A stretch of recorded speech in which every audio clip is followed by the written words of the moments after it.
আমার হাতের এই পায়েসটা সবার অনেক বেশি পছন্দের, তাই আপনাদের সাথে শেয়ার করব আমার এই সিক্রেট রেসিপি। যাদেরকে একবার এইভাবে রান্না করে খাওয়াবেন তারা এই পায়েসটা বারবার খেতে চাবে। আসসালামু আলাইকুম, কেমন আছেন সবাই? আশা করি সবাই অনেক ভালো আছেন। আমি একটা হাঁড়িতে 5 কেজি দুধ বসিয়ে দিয়েছি। 5 কেজি দুধের জন্য আমি 5 মোট পোলার চাউল নিয়েছি। 1 কেজি দুধে 1 মোট চাউল দিতে হবে। চাউলটা ধুয়ে আমি ভালো করে পানিটা ঝরিয়ে নিয়েছি। আমি 2 চামচ ঘি দিয়ে চাউলটা ভালো করে মাখিয়ে এক পাশে রেখে দিলাম। এইদিকে দুধটা বলক উঠে গিয়েছে। আমি একটু জাল দিয়ে দুধটা, তারপর চাউলটা দিয়ে দিলাম। সাথে 2টো তেজপাতা, এলাচ দিয়ে দিলাম। 5 কেজি দুধের জন্য আমি 2 কাপ চিনি ব্যবহার করেছি।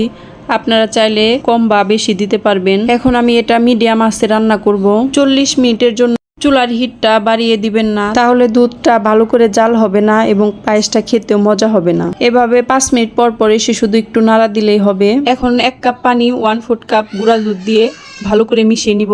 তারপর মিক্স হয়ে গেলে আমি এই দুধের মধ্যে ঢেলে দিব। এতে কিন্তু পায়েসটা অনেক ক্রিমি হয়, খেতে অনেক সুস্বাদু এবং মজা হয়, দুধটা ঘন হয়ে যায়। পায়েসটা রান্না করতে আমার 1 ঘন্টা সময় লেগেছে। আপনাদের চাইলে একটু কম বেশি হতে পারে। এই রকম ভাবে পায়েস রান্না করলে কিন্তু পায়েসটা অনেক বেশি সুস্বাদু এবং মজা হয়।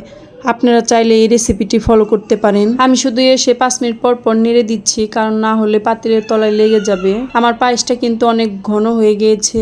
পায়েসটা হয়ে গিয়েছে প্রায়। যখন পায়েসটা ঘন হয়ে যাবে তখন আমি চুলার থেকে পাতিলটা নামিয়ে নিব।